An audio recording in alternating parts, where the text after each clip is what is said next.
Donc bonjour, quel est ce type de chou que nous voyons? Celui-là, Celui-ci, ouais. tu le vois à la caméra là? C'est un chou d'Aubenton.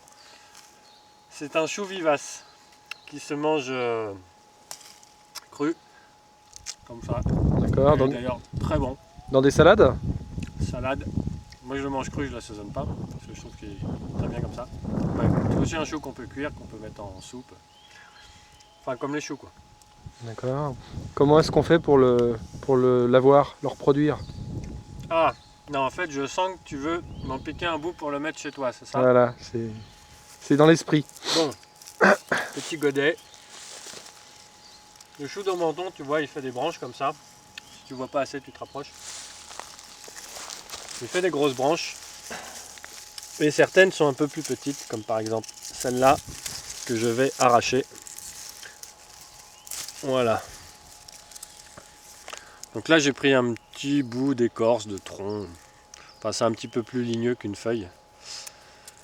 Et puis là, je vire un petit peu des feuilles, sinon va y avoir un petit peu trop d'évapotranspiration.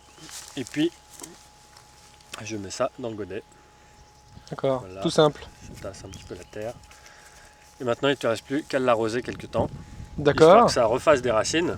Et je le pose où alors? Au milieu du jardin? Le godet, Oui. ça, pour l'instant, tu vas le surveiller le temps qu'il fasse des racines. Donc, tu le mets dans un endroit où tu peux le surveiller, c'est-à-dire soit sur le rebord de ta fenêtre dans ta cuisine. Là, tu le verras tous les jours. D'accord. Faut que je fasse attention au radiateur, la chaleur? Sinon, dans ta serre, si tu en as une. Ouais, bah oui, tu ne le mets pas au-dessus d'un radiateur, c'est sûr. D'accord. Parce qu'il faudra que tu l'arroses régulièrement. Enfin, il faut que la terre reste humide. Pas qu'il soit détrempé, mais que la terre juste soit humide. Alors, si tu le mets sur un radiateur, ouais, il va avoir un peu chaud. Et il va sécher sûrement relativement vite. Donc faut que j'attende combien de temps alors à peu près avant qu'il y ait des racines? Et ben ça je sais pas, tu vois. Mais je pense qu'en un mois il aura déjà commencé à faire quelques petites racines. D'accord. Et je le replanterai au Et printemps. après tu peux le repiquer au printemps. Mais sinon ce que tu peux attendre c'est t'attendre qu'il est bien raciné. Et pour ça tu regardes en bas là, si tu vois les racines qui commencent à sortir, ça veut dire qu'il y a suffisamment de racines. D'accord. Donc là dans le godet on a mis de la terre uniquement, hein. On Ouais, peut puisqu'on prendre n'avait du pas de terreau. terreau. Donc de la terre.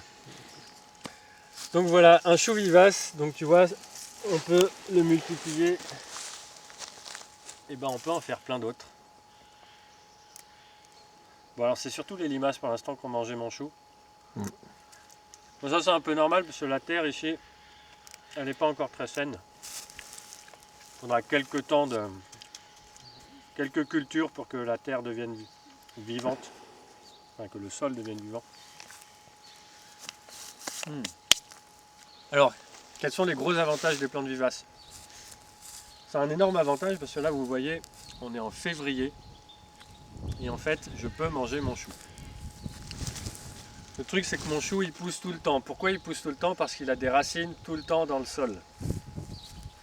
C'est pareil pour toutes les plantes vivaces, elles ont tout le temps des racines dans le sol, ce qui fait qu'à la sortie de l'hiver, au moment où le sol va commencer à se réchauffer et qu'il va y avoir le départ de végétation, ben ma plante elle aura déjà toutes ses racines, donc elle va envoyer la végétation et je vais avoir donc un légume qui va être très gros dès la sortie de l'hiver. D'accord, j'ai pas besoin de m'en occuper quoi, concrètement. Non, tu as juste besoin de le cueillir et de le manger quoi. Et puis de le diffuser à tes voisins, à tes collègues, à tes amis, C'est gratuit. comme on est en train de faire là. Autre avantage des vivaces, c'est que le semis, la plantation, on l'a fait qu'une seule fois durant toute la vie de la plante. Voilà. Donc contrairement aux annuels qu'on a besoin de replanter chaque année, préparer la terre, faire le semis, surveiller le semis, arroser, etc.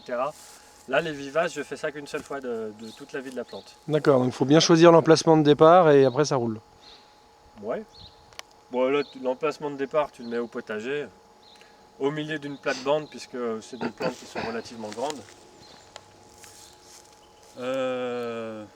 Mais ça peut être mis un peu n'importe où en fait, hein. C'est une vivace, c'est un chou. Donc, ouais.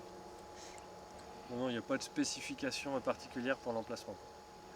Moi je dirais si tu en manges tous les jours, tu le mets proche de ta cuisine. Voilà. D'accord. Dans un endroit accessible. Et celui-là, alors je sais pas si c'est spécifique à tous les choux, à ce chou ou si c'est classique de tous les choux d'Aubenton, mais je trouve qu'il a un goût sucré celui-là. D'accord. Ouais. Moi je l'aime bien. Voilà, c'était le chou d'Aubenton. Une plante vivace, donc bien utile dans les jardins en permaculture. Permaculture, les jardins qui nous permettent d'économiser un petit peu de notre énergie et de notre temps. Parce qu'on a bien réfléchi avant de faire le jardin à comment on allait s'économiser du temps. Et notamment, voilà, les stratégies qu'on a trouvées, c'est planter des plantes vivaces. Très bien, bah merci pour toutes ces explications. Mais je t'en prie.